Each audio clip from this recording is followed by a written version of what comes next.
Hello, I'm Mandisa Thomas, founder and president of Black Nonbelievers. We hope you are enjoying this year's Secular Student Alliance Conference. In case you aren't already familiar with us, Black Nonbelievers is a 501c3 nonprofit organization. Headquartered in the Atlanta area, we connect with other Blacks and allies who are living free of religion by providing a caring, friendly, and informative environment. Instead of accepting dogma, we determine truth and morality through reason and evidence. The mission of Black Nonbelievers is to provide secular fellowship, nurture and support nonbelievers in coming out, i.e. open identification, to promote pride in atheist and secular identities, and to organize members for a variety of events and charitable causes. Black Nonbelievers welcomes all, regardless of age, gender identity, sexual identity, national origin, and racial identity. 2021 marks 10 years of Black Nonbelievers building community, increasing the representation of the Black atheist demographic, and advocating for true liberation. And we need you to help us continue and expand on our work. Please do follow us and subscribe on social media, on Facebook at Black Nonbelievers, Instagram at Be Nonbelievers Inc., Twitter at Be Nonbelievers, and YouTube at Black Nonbelievers Inc. Also, please do visit our website at blacknonbelievers.org to find out the many ways that you can contribute and support our organization financially. Finally, we hope that you will join us for our upcoming events, including the Women of Color Beyond Belief Conference, which can now be streamed online, and we have student discounts available, and SSAcon in November.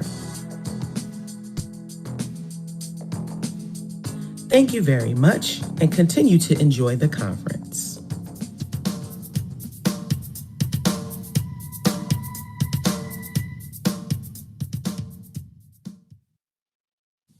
The Secular Student Alliance is excited to announce our annual scholarship offerings. The application opens today and is available through August of 2021. You can learn more at secularstudents.org/scholarships.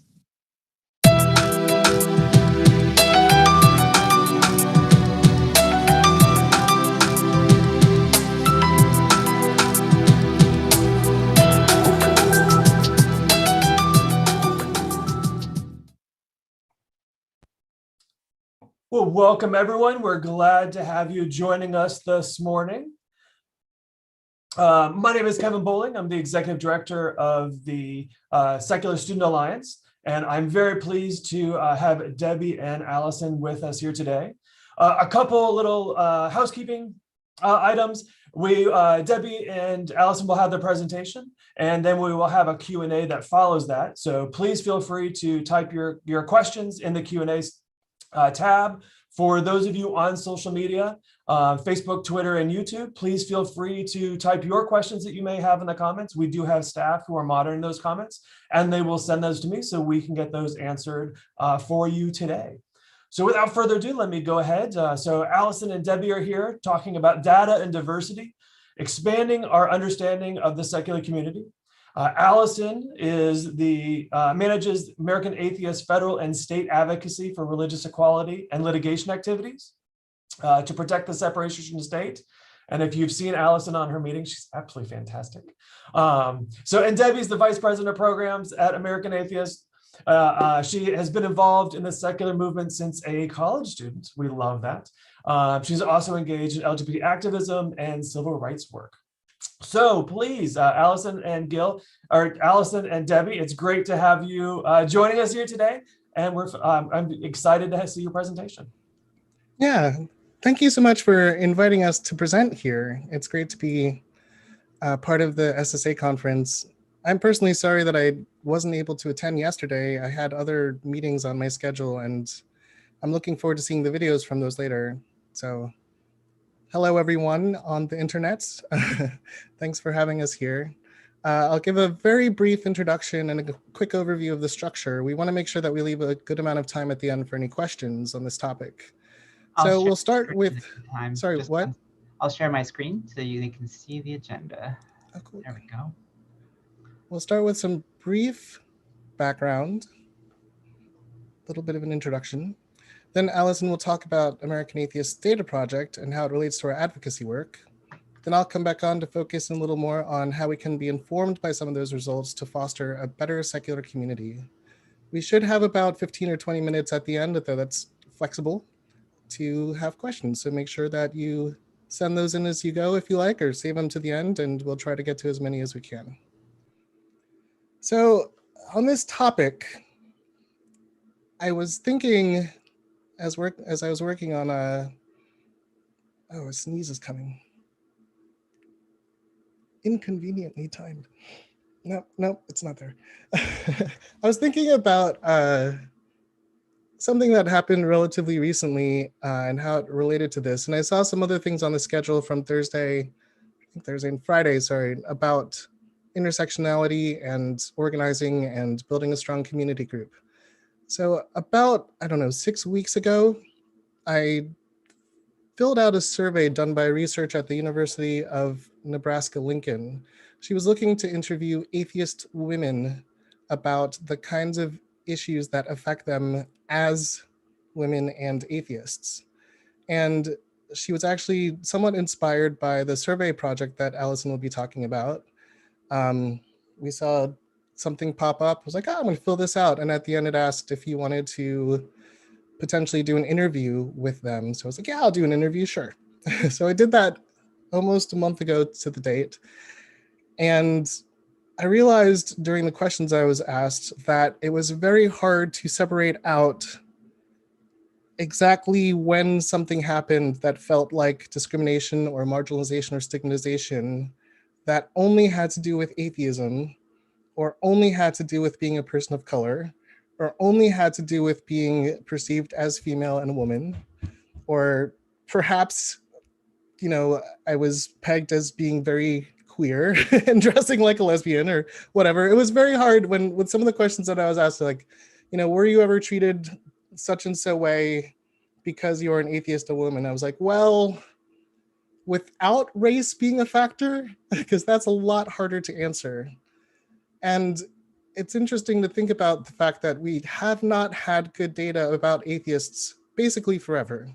When I there involved in this community as a college student 21 years ago, in 2000, the same year that the SSA started, there was basically almost nothing. They were just starting to pull out atheists as a group, or to find atheists in the different post-census surveys and research projects that were being done. But there weren't a lot of us.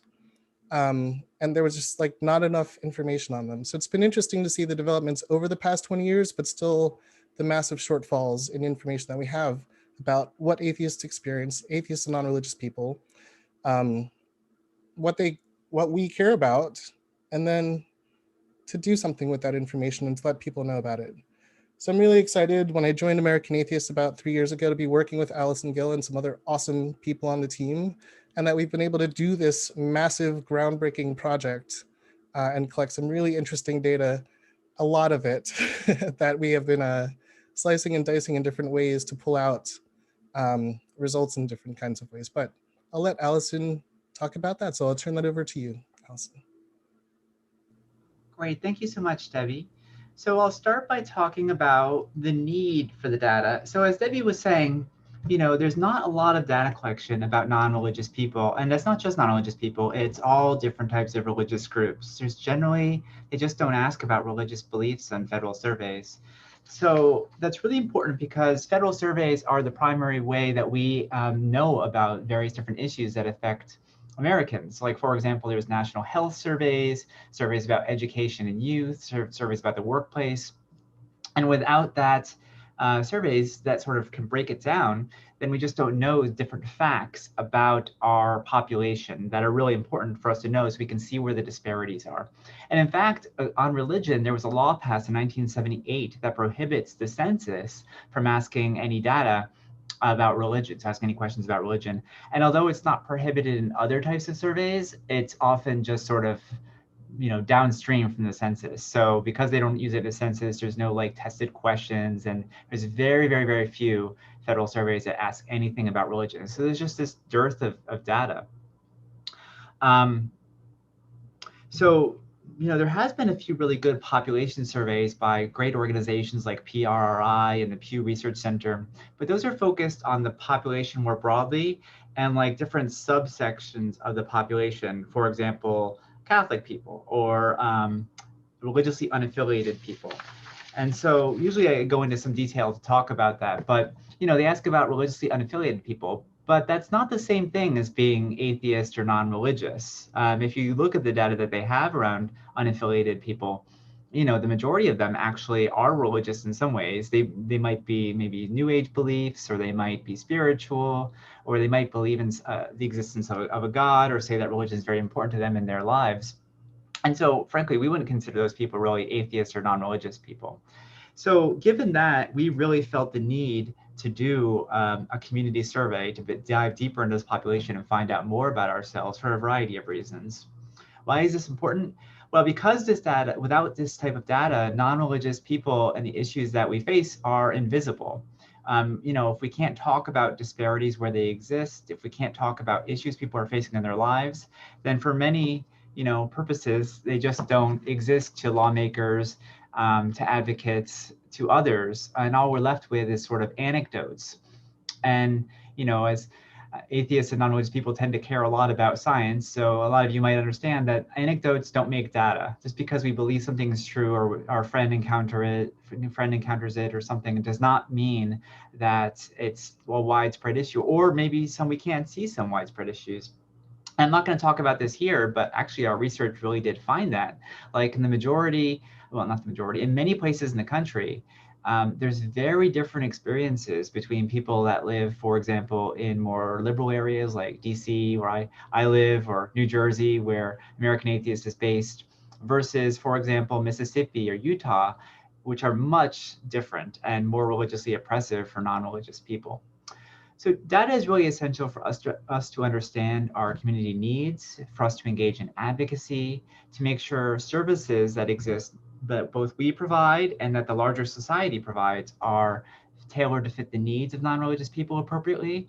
And it allows the community and people performing programs to seek funding from foundations in the government.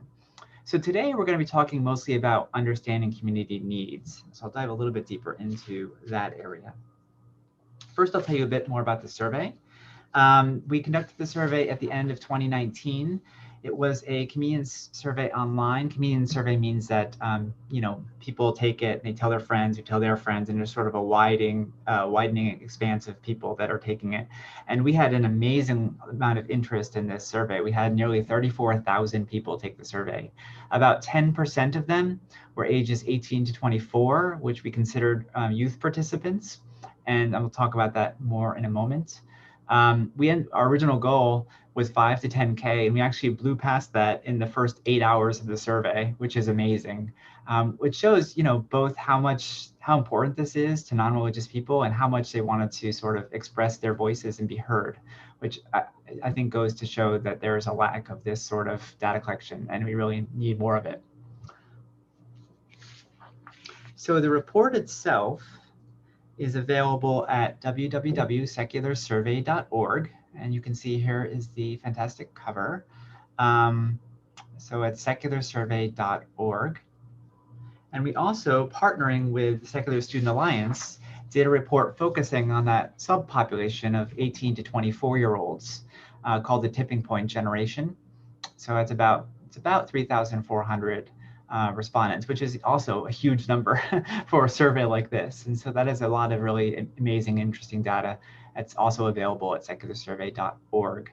And I should mention that we're in the process of creating and putting out additional subpopulation briefs. For example, the next two will be on Black non-religious Americans and also non-religious women.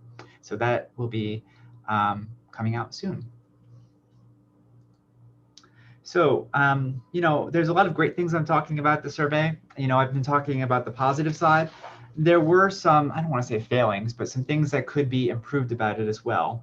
And one of the things that I've got to highlight here is about demographics. Now, there are many areas where we had terrific range with great representation. For example, we had a really good age range distribution. I mentioned about 10% were ages 18 to 24, but the age ranges across the board were very diverse, which is terrific. It gives us a good picture of what the community looks like.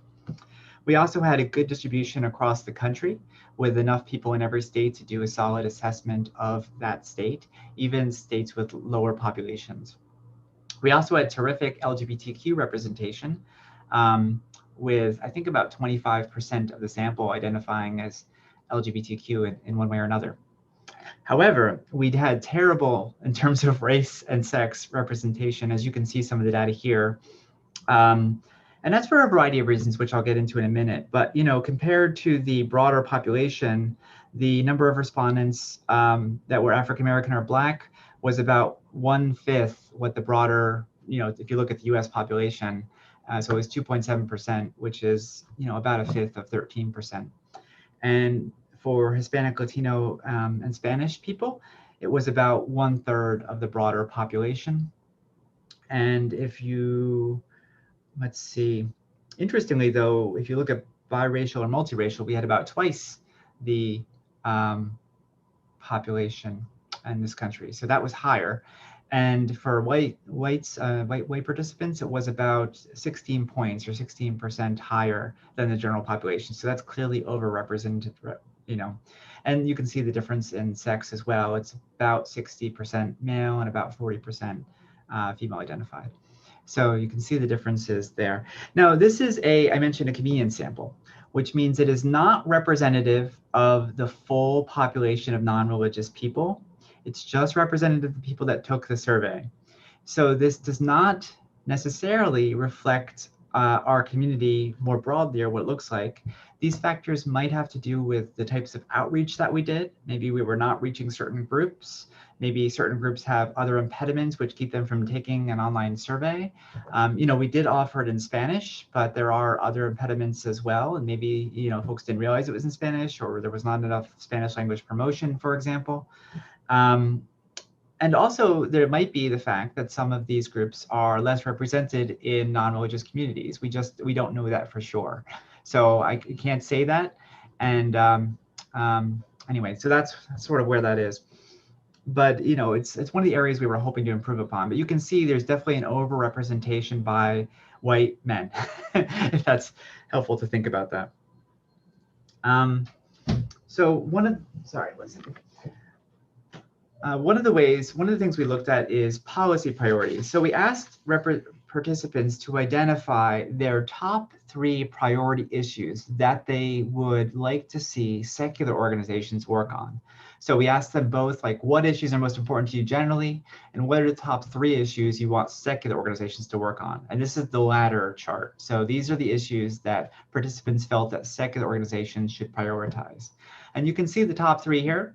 Maintaining secular public schools, that was number 1 across the board for every single group that we surveyed. The second, opposing religious exemptions that allow for discrimination. And the third was access to abortion and contraception. Now, I'm going to talk about this a little bit more. This varied quite a lot by different groups that we subpopulations that we looked at. I do want to note that, there's a stereotype about non-religious people and what we're seeking and what we're after, that, we care a whole bunch about, crosses on public land and that sort of thing, and like religious displays. You can see that's at the bottom there with 13.3% saying that we should prioritize that issue. And that was actually on the bottom across every group. So I found that really interesting, that there's a stereotype that, that's all atheists care about, and it's actually lowest. So, I mean, of course, there is a subsection that does want to prioritize that, but that gives you an idea. So I mentioned there's quite a difference among different subpopulations. Among young people, we saw quite a difference from the general population. Young people wanted to include protecting youth from religion-based harm. It's the second issue. So right after maintaining the secular public schools, it was protecting youth from religion-based harm, which is probably not surprising because it focused on youth, right? And number 3 was protecting the environment and addressing climate change. So I found this really interesting, and I think it helps demonstrate the importance of this data work because, prior to this, I had not really thought about the environment and climate change as an atheist issue as much. You know, it's an important issue, but it's not necessarily an atheist issue. But this goes to show not only is it very important to a subset of the community, but it's one of the top issues that they would like secular organizations to work on. So not just they think it's important, but they think it's important for secular issues to prioritize. And that was especially true among young people ages 18 to 24. Among Black participants, it had the same top three as the general population, but we saw more support for the second two items, opposing religious exemptions that allow for discrimination and access to abortion and contraception. Interestingly, there was also a different prioritization for sort of the lower priority items. We saw a lot of focus on protecting youth from religion-based harm, for sex education, and for persecution, you know, preventing persecution of non-religious people internationally. So there was a lot of higher level of support for those things as well. When it came to LGBTQ participants, there wasn't that many differences, but we did see that LGBTQ equality was at 41.7%, which put it at number 2, right after maintaining secular public education. And among women, we saw the same top 3 as the general population, but access to abortion was much higher than any other group, almost tied with secular public schools. So it almost overtook, it was the one group that almost overtook secular public schools as the most important item. We saw significantly less concern with typical church-state matters, such as inappropriate political activity by churches, public funding of religious schools, and religious displays on public property. So those issues were less important overall to the women participants. So I want to provide just some takeaways from this. What counts as a secular issue really does depend very much on who you ask, right? We saw some pretty significant deviations here, and some things that, you know, like I mentioned, climate change, which some folks maybe not consider a secular issue, was really important to a subset of the community. We also have an overrepresentation, definitely in our sample, but possibly in our movement at large, right? We don't really know for sure, by white males, which definitely affects what issues are considered priorities. You know, that affected very clearly, obviously, how, you know, what issues were listed as priorities in our survey. And it might impact what we as a broader movement consider our priorities as well. So I think that's an important takeaway. Like, what we consider secular issues reflects who we are and who we're asking. And also, people care about issues that affect them directly and others like them, which probably is not like a major revelation, but it's important to understand. Like, the LGBT constituents, you know, really cared about LGBT issues. Women constituents really cared about abortion and access to contraception, et cetera. And youth participants really cared about issues that allow discrimination and harm against youth, just to give you a few examples. So it really does matter if we really want to access other groups and reach them and think about what's important to them. It's important to think about things like this, because it helps us understand like how we should consider what issues are important and what we should be working on. I wanted to just take a second to talk about American atheists' policy priorities. So we usually break them down into 3 distinct sort of categories or subsets. First of all, we work to prevent discrimination, harassment, and coercion against atheists and non-believers. So we usually frame that as protecting the civil rights of atheists and non-religious people. We work to limit the harm that religion causes to third parties, especially children. And this is one of the ways that we especially get to areas that I've been talking about, such as conversion therapy, ending child marriage, sex education, faith healing. So these are issues that have, you know, religion often promoted in the name of religion and have a disproportionate negative impact on certain populations, especially young people. And third, we oppose special privileges based on religious belief. And we also frame this a lot as protecting the separation of religion and government. And this includes things where religious exemptions cause harm, including discrimination based on LGBTQ status or race or disability, and also access to reproductive care. Those are 2 important issues where religious exemptions can really disrupt access to basic services and civil rights. I wanted to just also take a second and talk about some of our coalition work, because one of the major ways we work on these diverse issues is through our broad coalitions and partnerships. So coalition work basically means, we're working closely with a coalition of other groups for a variety of different purposes. So it can be issue-based, right? It can be maybe we're working to address criminalization in prisons. That's one example of a coalition that we might be on. It can be purposeful. Maybe we're working to pass a bill, so we're allied with other groups to sort of support that legislation. Or it could be identity related. We're working to address broad civil rights issues and focus on different identity. Like, for example, we're in different coalitions based on LGBTQ rights, to give you an example. So here are some of the coalitions that we work at the national level. We have a lot of partnerships with other secular organizations. For example, we run a regular group called Secular State Strategies, where we focus on partnering with other national groups to focus on like things that are happening in state law, like state legislation that we can oppose or support that affect the separation of religion and government. We work with the Leadership Conference on Civil and Human Rights, which is the primary coalition focused on civil rights. And we work on issues ranging from healthcare to education to policing and prisons. So that's a really important coalition. We work on reproductive issues and access. For example, there is the Title X Coalition, which focuses on access to family planning services, and also the Sex Ed Coalition, which makes sure that young people can have access to sex education across the country.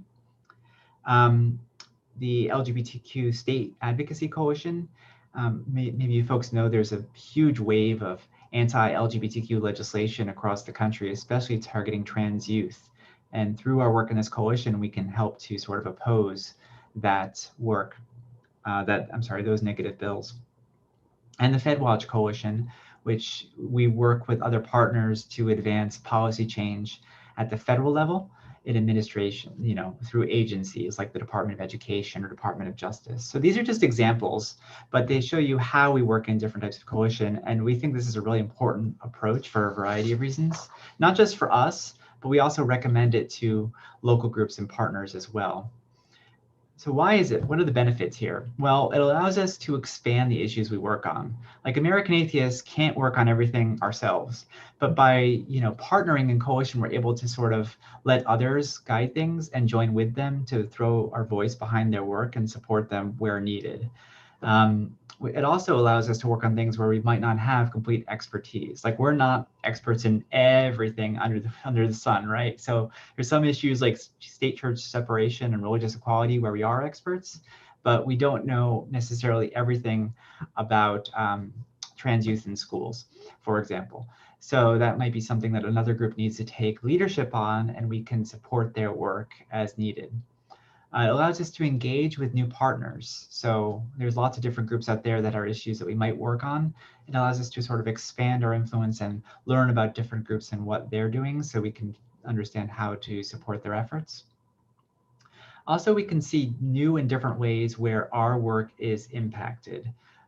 One example is, for example, prison work, right? There's a lot of work around prison reform in this country, which is desperately needed. But some of the ways that opposition is trying to do is get into prisons to allow them to do sort of religious programming to a population that isn't really able to resist it. So that allows us to see that and learn more about it so we can figure out how we can best play a role in stopping this sort of targeting against the captive population. We can also, of course, by working together in a coalition, we bring sort of strength that otherwise we wouldn't have. Just us speaking out on the matter is not as strong as many different groups coming together with different perspectives to be able to speak out against the matter. And it also, there's an increase in efficiency if we work together in coalition. We can pool our resources, share contacts, figure out who is best to do different tasks. Like sometimes, especially when you're doing advocacy, different lawmakers or policymakers or advocates, they need to hear from different groups. And sometimes, secular groups or atheist groups are not the best voice. Sometimes it's different types of groups that would be the best voice to sort of, meet the people where they're at and help them understand the issue. So by partnering, we're able to sort of figure out who would be the best to sort of approach lawmakers or lead, and we're able to take a step backwards where we need to and move forward where we need to. So there's a lot of benefits here. When thinking about coalition building, you should think about organizations with similar or aligned interests to you, and also some of the issues that your members care about. So it can be useful to speak with your members and think about like what issues are most important to them, so that you can figure out who to partner with. There's also, you might have groups that sort of align with you frequently, maybe on reproductive issues or LGBTQ issues, and those can be important coalition partners that you might want to formalize something with, so you have regular meetings and can talk with them about how to align your interests and work together. Think about other organizations affected by relevant issues too. For example, if you did want to go further into the environment and climate change and working against it, it's advisable to speak with groups that make that their #1 priority, so that you understand and can sort of slot into their advocacy agenda and sort of figure out how to work together in a way that makes sense and is complementary. Consider your organizational capacity, like how many coalitions you really have time to be on, and which ones make most sense for you to prioritize, and which are most active. It's also helpful to think about, if you're doing lobbying work, for example, what coalitions or organizations can you partner with that have, for example, a lobbyist that would be able to help you. This is more important for maybe advocates at the state level, at the local level. But what groups can you join with that might expand capacity to do the work is a really good question to ask yourself. And sometimes coalitions are brought together by opposition. So, who is fighting against your rights or what you're looking for? Well, maybe you can make common cause with other groups that are also being opposed by those interests. So that can be another way to think about coalitions. And I think with that, I'm going to pass it back to Debbie, but I'd love to take questions later. So if you have any questions for what I've been talking about, please write them down and we will get back to it afterwards. And with that, Debbie, it's all you. Cool. I heard you speak about this survey before, and yet I always learn something, a lot in fact, from your presentations on this. And it's a good reminder too, because we started that project in 2019, right? That's when you did the focus groups and things, yeah. It is. I really started in 2018, like sort of building up for it. But yeah, 2019 is when yeah. And there's more coming. So, community. For this, for the ideas I'm going to share, I was thinking about the likely audience that would be here and the people who would be tuning into this in the future. Unfortunately, I don't recognize a lot of the names of the attendees here. I assume that a good number of you are students and involved with student groups, whether in leadership positions or membership positions. So that's what this section will be mostly focused on, regarding what kind of community that many of you probably have access to and are part of, and what you can do in those communities. So we learned from the survey that being involved in a secular community group can have a beneficial effect on mental health. I'm sure many of you who've been involved in this community have stories of your own, or have heard stories from others about different benefits they've had from being involved in local groups and campus groups. And we also learned that from people that there are barriers to involvement in our secular community groups. So that raises an important question of how can we build more inclusive secular communities? And I think most of us who've been involved in this community for any length of time have thought about this in different ways, because the lack of diversity is pretty apparent if you've gone to some meetings. There have been a lot of discussions about how to increase diversity in our movement, how to make sure that we're welcoming to different kinds of people. When I first got involved when I was 20, basically every local group I joined was really excited to have me, because I was 1/3 of the average age. And for some of the humanist groups I show up to now, I'm still half of the average age of attendees. I was also a person of mysterious color and female. And so they were like, please be on our advisory board. And that's still a question we have, with though things look better in a lot of different ways and people participate online versus in person. Humanist groups might look different than atheist groups, broadly speaking, things like that. But there are a lot of questions about diversity. There are a lot of questions about creating more welcoming environments and getting new people involved. So if you've been engaged in these conversations before, if you've wished that our community was more diverse and more welcoming and was better at getting different kinds of people in and keeping them, people from different backgrounds and different communities, I hope you're also interested in doing the work to help foster a more inclusive community. So let's talk about what that work might look like, at least some of it, because that's a good thing to discuss. But first, I talked about this kind of thing once before, and I realized when I was asked to talk about how to increase diversity in our community, that it raised a question for me that I wanted to ask to the audience. And if we were doing a workshop, I would say, let's take 5 minutes, break into small groups, and come back with your answer. And the question I wanted to ask was, why? Why do you want to see more diversity in your group or in this community? Why do you think it's important to foster more inclusive secular communities? And I'll give you some of the reasons that I think people have offhand. One, it's because it can feel embarrassing. Sometimes we look embarrassing. Sometimes we see pictures of local groups and we're like, is that what we look like? Where's everyone else, right? So honest reason, sometimes we look embarrassing. We want that to be different. Two, because we live in diverse environments and there are people with all kinds of different experiences in our regions. When we have a lack of representation in our social spaces and our groups, it reinforces our ignorance. It can show us that we have certain blind spots, and that diminishes our ability to live our secular values, our humanist values. How can we serve our community well if we don't know what's going on in parts of our community? Third, besides these other considerations, if our communities lack diversity, we probably have some barriers to inclusion up. And that probably means that there are needs in our local communities that secular people have, and we're just not connecting with them. There are people we could be supporting, but we're missing them instead. So we could be doing this better. We could be living our values better. So let's talk more about what we, who are members of the secular community, can do, considering these things we know.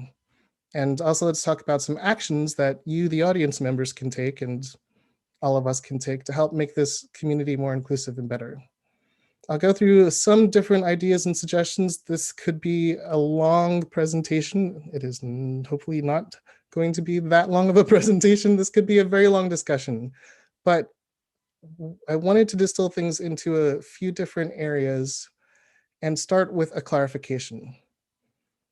The clarification is that there is no magic bullet answer here. For the 21 years I've been involved in this community, from the very first event I went to, I've been asked, how do we get more Black people in our group, to be frank? Or how do we get more young people in our group? Or how do we get more of you people in our group? I'm asked that a lot. I know Mandisa Thomas and Anthony Pinn and Sakivu Hutchinson and others are asked that too. How do we get more of Community X in our group? We have none. We know they live here. How do we get them in our group? And there's not one answer. It involves a lot of change. So instead of saying, here's a list of 7 things to do, and then blammo, different people will appear in your group, we could do that. But if you don't think about structural change and change at a deep level of how you function and how you think about what you're trying to accomplish, they won't stay. It won't stick. So I decided to pull out a kind of different level of thought about how we do our groups and how we foster community. So the first slide, the first point to make is to think about your group's mission, vision, and values. It's like, so you want to have a more secular community. Why? So you want to have more diversity in your group. So you realize that there are people who are missing who should be there. The question why, Go through the process of clarifying your vision and your values for your group. Why does your group exist? What are you trying to accomplish? Who do you serve? What does it look like if you're succeeding at your mission? I think you can work towards having a clear idea of what you're trying to do and accomplish. I suggest that be a conversation with your leadership team in your campus group. I also suggest writing things down so you remember for the future. If it's part of your mission to build a more inclusive space, how do you do that? Or is your goal make more atheists? Some groups have that goal. You can do that better if you have more people making more atheists, though, so you still should be concerned about like getting different people in your group still. It's good that when you start having this conversation, or if you decide to schedule some time on your meeting planning schedule and say, let's think, we want to be more diverse, we want to be more inclusive. How do we do that? Let's spend some time thinking it out, writing things down. That's not a one-time conversation. And as campus leaders out there, you know that probably because the turnover rate is so high in leadership, right? You don't have people stay around for 10 years, probably.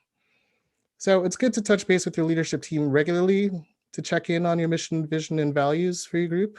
And there are a lot of resources online about like checklists and ideas lists for how to talk about mission, vision, values, or determine your mission, vision, values, how to do strategic planning, things like that. But you should check in on that. Once a semester is fine, be like, is this still what we are? Should we change anything? Should we change our focus? Is there something that we're missing? Like, understand why you have a group and what you're trying to accomplish. And also, trust me, that will save you headaches in the future too, because oftentimes we see in group leadership when there are massive disagreements, which sometimes lead to groups dying or splitting, it's because there was a lack of alignment about what the group was for. So I make that a big suggestion. I also wanted to highlight that Allison talked about the fact that in order for American atheists to advance our mission, we need to consider things like who is harmed when religion is tangled up in government. Clearly, the immediate answer isn't always atheists.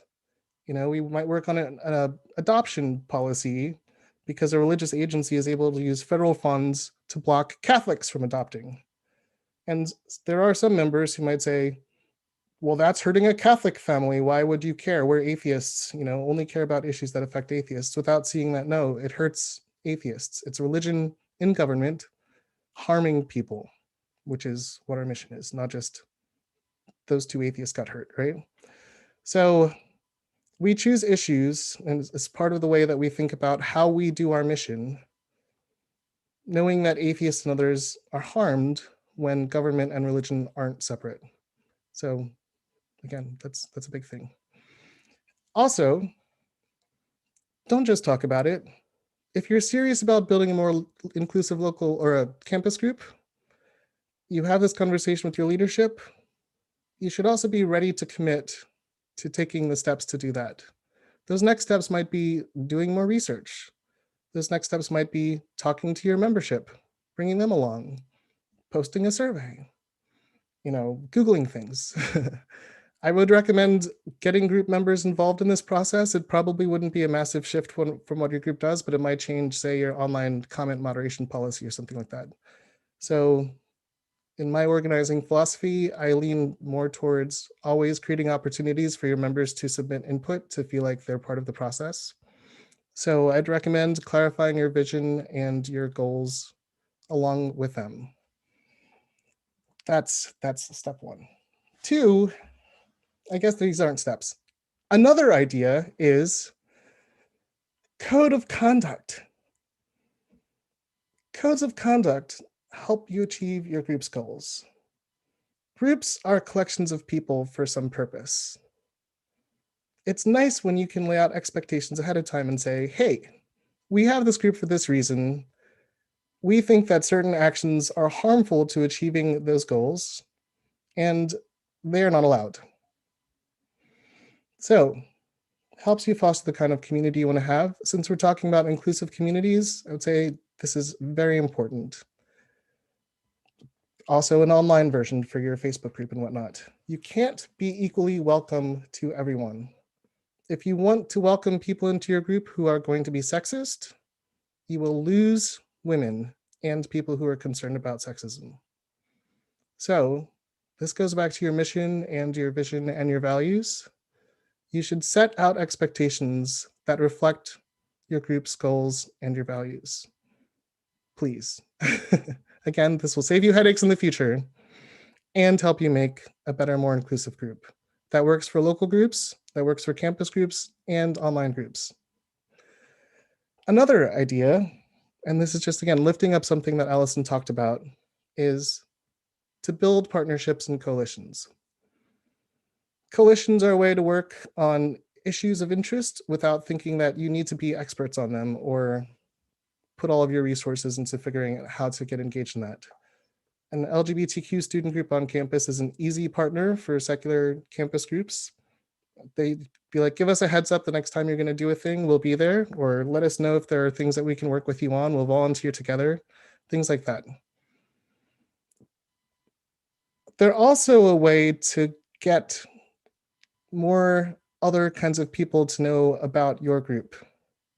Your goal in working these coalitions is not simply to get more people from group X to join my group, although that can be a happy result, but it can help with representation of your group on campus. It can help open up the door to co-sponsored events, activism opportunities, new potential speakers, community service opportunities, all the good things. And you can learn about them. If you don't have people from Group X coming to your group meetings, but you partner with Group X, now you can learn more and be more aware of what's relevant to Group X. Another idea, be relevant. And that includes in your tangible events and activities, the issues that you do, the topics that you discuss, the events you put on, the function of your group. Your group might be comfortable with what it's doing, but you still have concerns about lack of participation from certain communities. Well, maybe what you do is not relevant to them. Are the community's interests in line with what you offer? If you want to see a different result, you may need to do things differently. And you need to also recognize that if you succeed in bringing in different people, your group will be different. Your group will change. That's something I think that has been an issue in some community groups I'm familiar with where, say it's an older crowd, and then a lot of students and recent students join. The students and recent students may have different issues that are a higher priority to them, and the local group gets very mad because now their group is changing. I've heard that that's been a concern with the national level ethical union, in that they want younger people to join. Younger people say, hey, we like hip hop. Can we add some hip hop to our Sunday platforms? And the old people are not happy about that idea. If you want different people to join your group will need to change too, or the people will leave because it's not jiving with them, it's not relevant to them.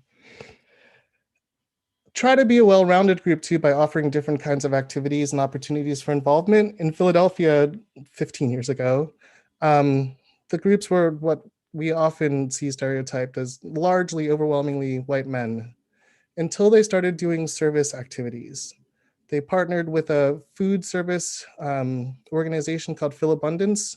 I think the first event, 72% or 68% of the attendees were women, and they had like 50 people.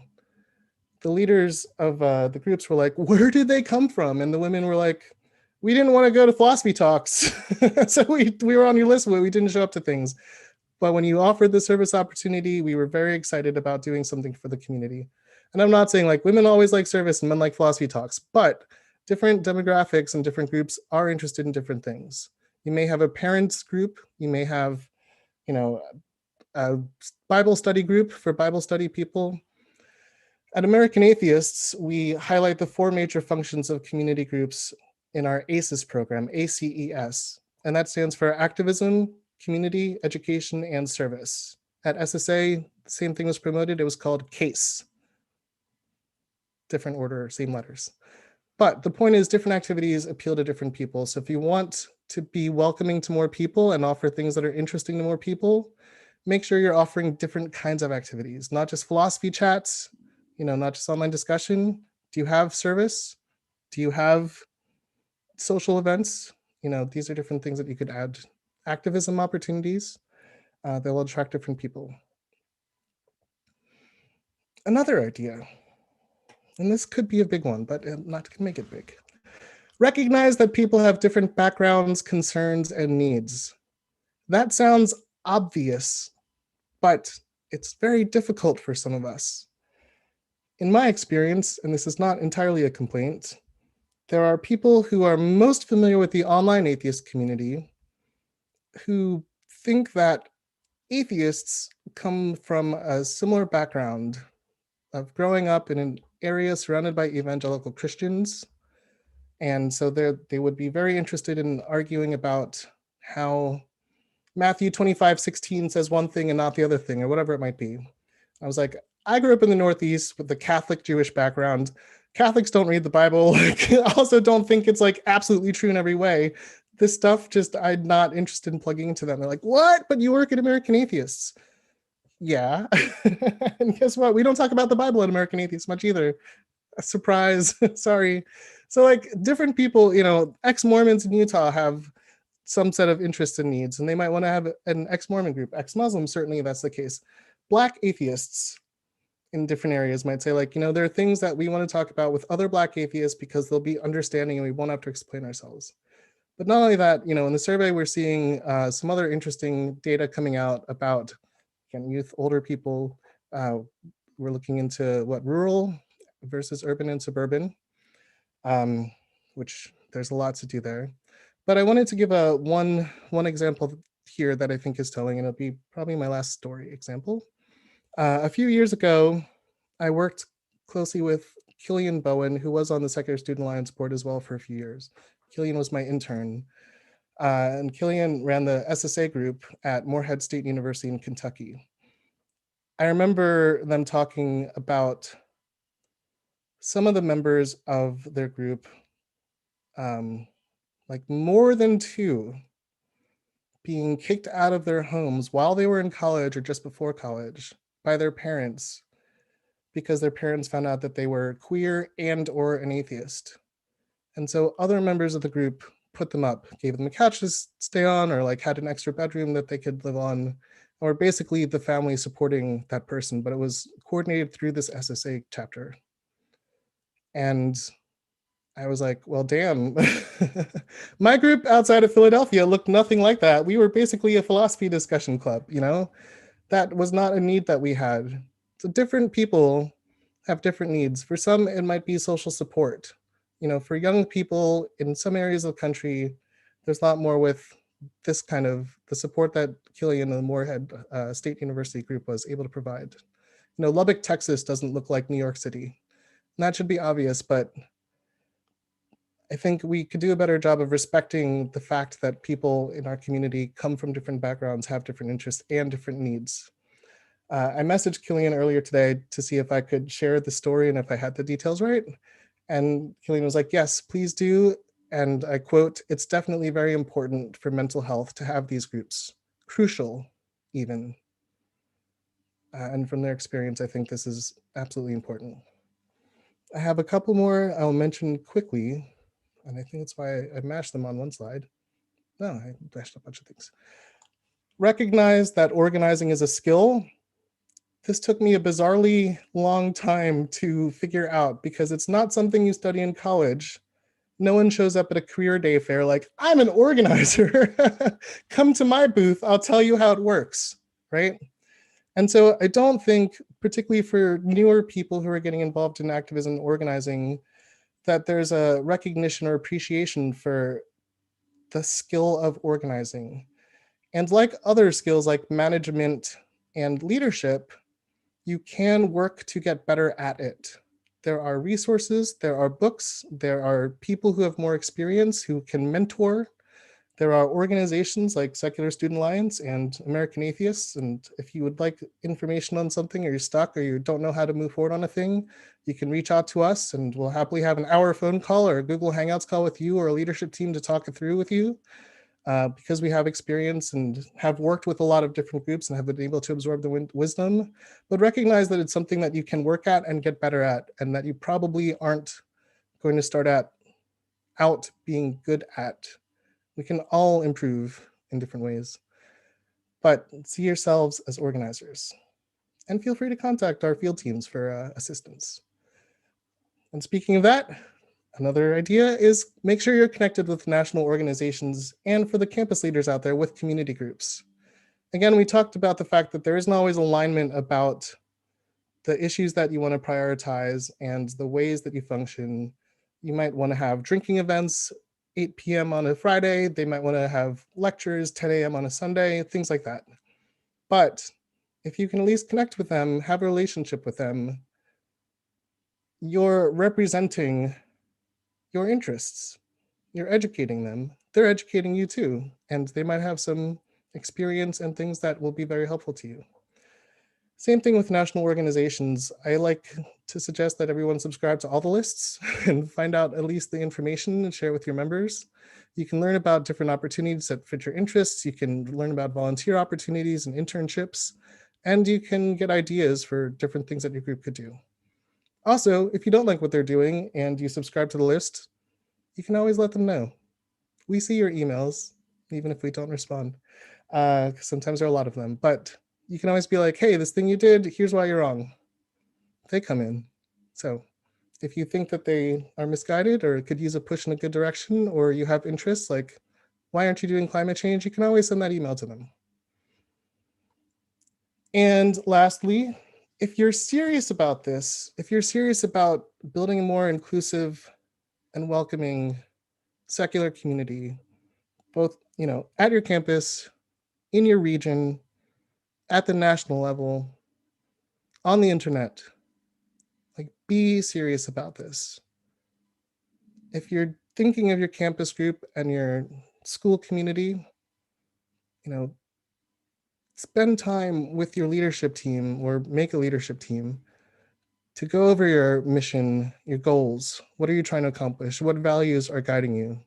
There might be a discussion about free speech versus something else. I don't know, cancel culture, and how you moderate your Facebook page. Think about what goals you're trying to accomplish and then try to make decisions based on those goals. But also, of course, most of us are volunteers, and we spend a lot of time committed to this. You also need to consider, of course, your personal values. How important is it to you that we build a more inclusive community? How much power do you have to build a more inclusive community? Is it important enough to you to schedule a meeting with your leadership team?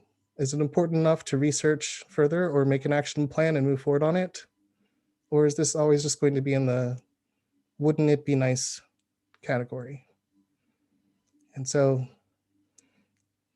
I could do more wrap up, but hey, we wanted to have time for questions. So that's the last note I'll make. Thanks for the time. And now I'll look at the chat box for questions. Allison, did you have anything you wanted to add? No, that's been phenomenal. I don't have anything to add. I just want to point out that our data reports, again, are available at www.secularsurvey.org.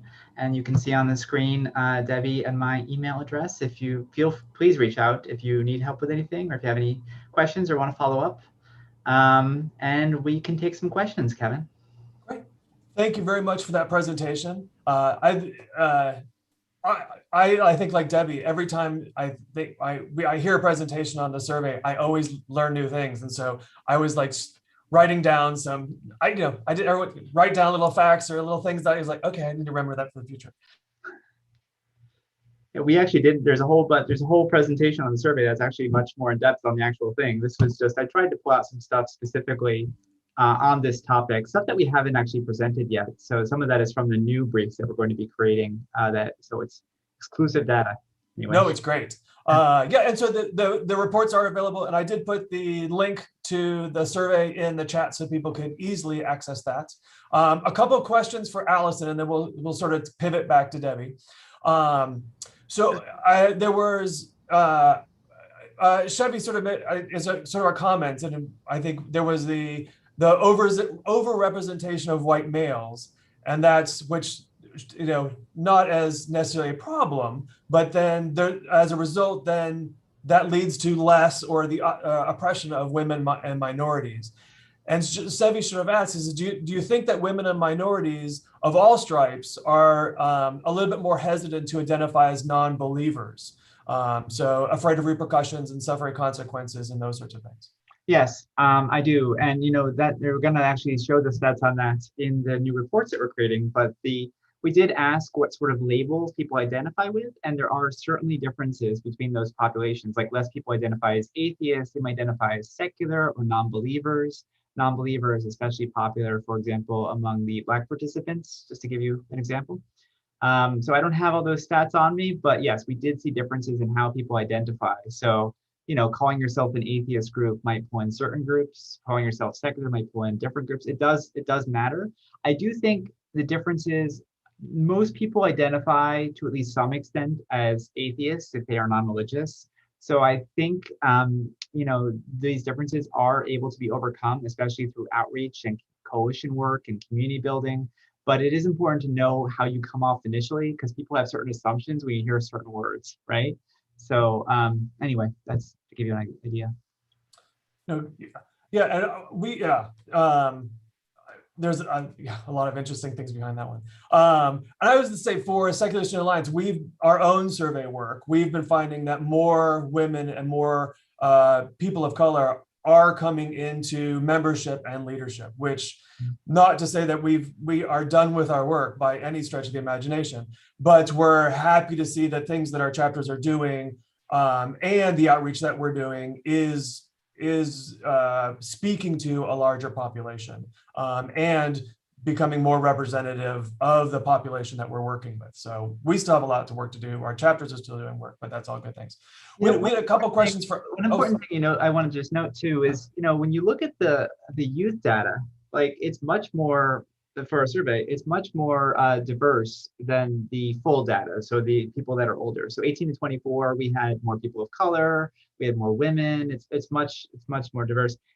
And I think that's, Debbie talked about some of the reasons why diversity is so important. One of them is if the continued future vitality of our movement, we have a changing demographics in this country, and we need to be able to appeal to people, and we need to, if we want to think about this and propagate our important issues we work on in the future, then we need to sort of appeal to changing society. And so I think those things are also worth considering. Definitely. We had a couple questions regarding sort of immigrants, and I don't know that, was there any sort of data that sort of immigrants and then parents, people going back to their country of origin? Sure, that's a great question. And so one of the things you learn about doing a survey is that there are always ways to improve upon doing a survey, right? You can always do better. Afterward, you're like, wow, I really should have done this. And there's always going to be that. It's just inevitable. Well, I really wish we had a question on immigrants, immigration. We did not. So I cannot answer really anything about that, unfortunately, because I think it's really important. But I just can't say anything about it at this stage. But what was your second part of that question? No, the second part was just talking about children who may be in the U.S. and then go back to their country of origin. Yeah, it was complicated asking about children too. So we didn't ask about immigration, but also, you had to be at least 18 to take the survey. So we asked parents about their children, but we were not able to ask young people themselves, which creates some difficulty in getting at some of the data. So unfortunately, these are not issues really that we're able to address. If I could do it all over again, we would definitely include them. And that's something we'll keep in mind for the next survey in 5 years or so. Wonderful.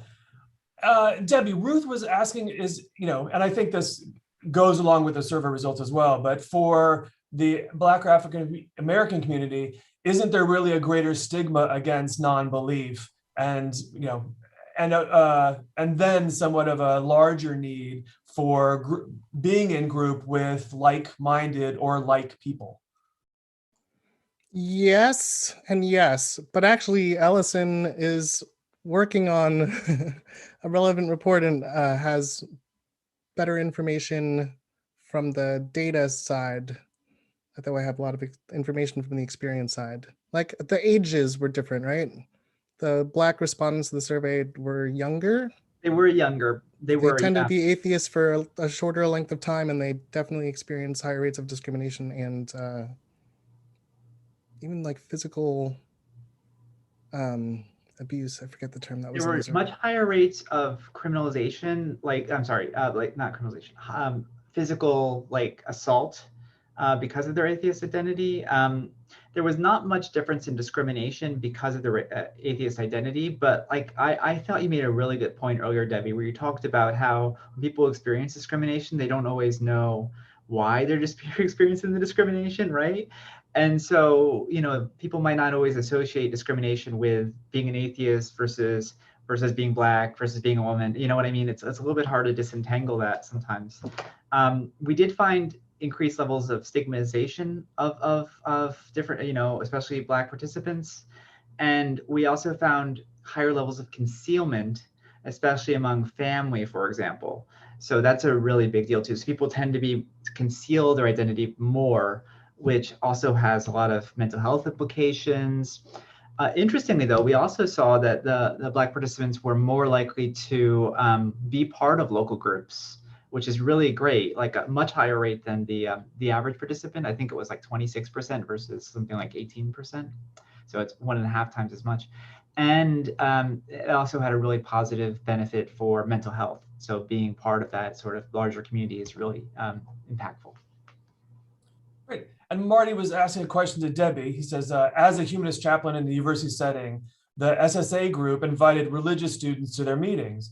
And they said the result was not what was expected. Most religious students said after participating that they were glad to be a part of it because their religious group, you know, their thoughts were too controversial or conflicted. And so this was sort of openness and inclusion from the secular students and easier to sort of have those communication and topics. I just found that question, but I think I think the last sentence is the opposite. Oh, okay. Our group was too controversial. I was just scrolling. So the secular group drove the religious people away into appreciating more the religiousness. Huh, that's it. Yes. The interesting part is our SSA chapters often have religious members who come regularly to the groups because they like having discussions and conversations that they can't have in their religious group. I do think that some of our students, depending on where they are, do feel like this is a space for non-religious students and we don't want religious students to come because it's our space. And we want this space to be our own as well. Sounds like an interesting mission. Discussion about, you know, what you're trying to accomplish with your group, and therefore, like, what's the priority? What's the audience that you're trying to reach? Who are you serving, right? Like, and there are different layers to how many audiences you might have and how you interact with them. But that's it, yeah. How religious were these religious students, I wonder, though? But yeah, if they're coming to I can imagine if you're going to an SSA meeting that a lot of times there is a lot of openness to discussion and making good arguments, right? That's the hope. But it is kind of like a debate club sometimes. They can be, in my experience. And I can see that that's not what, you know, if you go to the Hillel meeting or something, it's not the same. It's a little less kumbaya. But then everyone goes out drinking afterwards. So it's, you know, in that sense, you're all friends. You argue more. Yeah. Our chapter at Missouri hosts the interfaith panel every year for the entire campus. So some of our chapters have sister religious groups. One at Clarion, the religious group picks its crew. Religious group picks the movie that they watch and they discuss. And the next month, our group picks the movie that they discuss. So there's lots of a variety of I think of what's happening. And some groups, where they are, and as you sort of talked about rural and those things, you know, have that need to be a little, you know, this is a place for us. and the group isn't there, the environment they may be in may be highly more religious, and they need that safer community and those sort of things. So we find a lot of it also depending on where the group is and the surrounding circumstances, and the level of religious predominance in the community often plays a sort of a pass in that. Yeah, I think when I was a baby gay, basically, when I started going to LGBT, well, what did we call it at the time? Gay and lesbian meetings in Philadelphia, my first years of college. I was kind of surprised at the vitriol about straight people, and some in group derogatory terms about straight people, and I was like, "What? Straight people made you?" Straight, everyone like, what are you? But it was just, the sort of blessed feeling you get when you can be in an in group and just relax and be like, "Oh, straights, am I right?" That happens, and I can feel like it's violated when you invite others into your space that follows like your rules and has your culture, and they're like, "What? This kind of sucks. This is not what I expect." And it's like, yeah, it's not for you. But I can imagine if they had, dinner together or something like that, people would be on different behavior. I'll sort of do a little last question. There was a little bit about language. So one is, the term secular and using that, and are we talking about, separation of state or just non-religion? And then also sort of, humanist with the term, rather than atheist, with the term humanist be more popular and more positive. Sure, those are great questions. And we actually do a lot of work looking at different terms people use and what they identify with and what they prefer in the report. So check it out at secularsurvey.org. And we're also going to be looking at each subpopulation report, how people identify, as I mentioned a second ago. So humanist, I think 14%, I believe, of all the full 34,000, that was their primary identity. For atheist, it was about 60%, maybe a little bit more. And, asked who identifies as what. A lot of people identify with multiple labels, but the label that was most common, like people identified mostly or very much as, was atheist. So humanist is a great word. It's great for a lot of people. I think it's after atheist, people identify with that the second most of any of the other labels. It also, a lot of people don't know what it means. So that's also problematic. So it really does depend. I mean, if you're using a label for your group and people don't know what it means, it just means you have to do more education about what it means and, talk about it, which also can be really helpful. Maybe you want to use it to distinguish yourself from different groups as well. So I don't think there's one right answer. You asked about secular. I think it's important to understand that secular has multiple meanings. Sometimes it just means non-religious, right? And sometimes it means, like, we often call ourselves a secular movement, your Secular Student Alliance, that has a different meaning than just non-religious. It means, well, I guess it does mean non-religious, but it means doesn't just mean the opposite of religious. It means non-religious in some ways, if that makes sense. So, that can be a little bit hard to understand sometimes, but a lot of people identified with the term secular or non-religious as well. When I speak on these things, I tend to say atheist or non-religious, just because it covers a lot. And I think people understand it or grasp what it means, but your mileage also vary. like contractually obliged to, because we work at American Atheists. No, but it is anyway.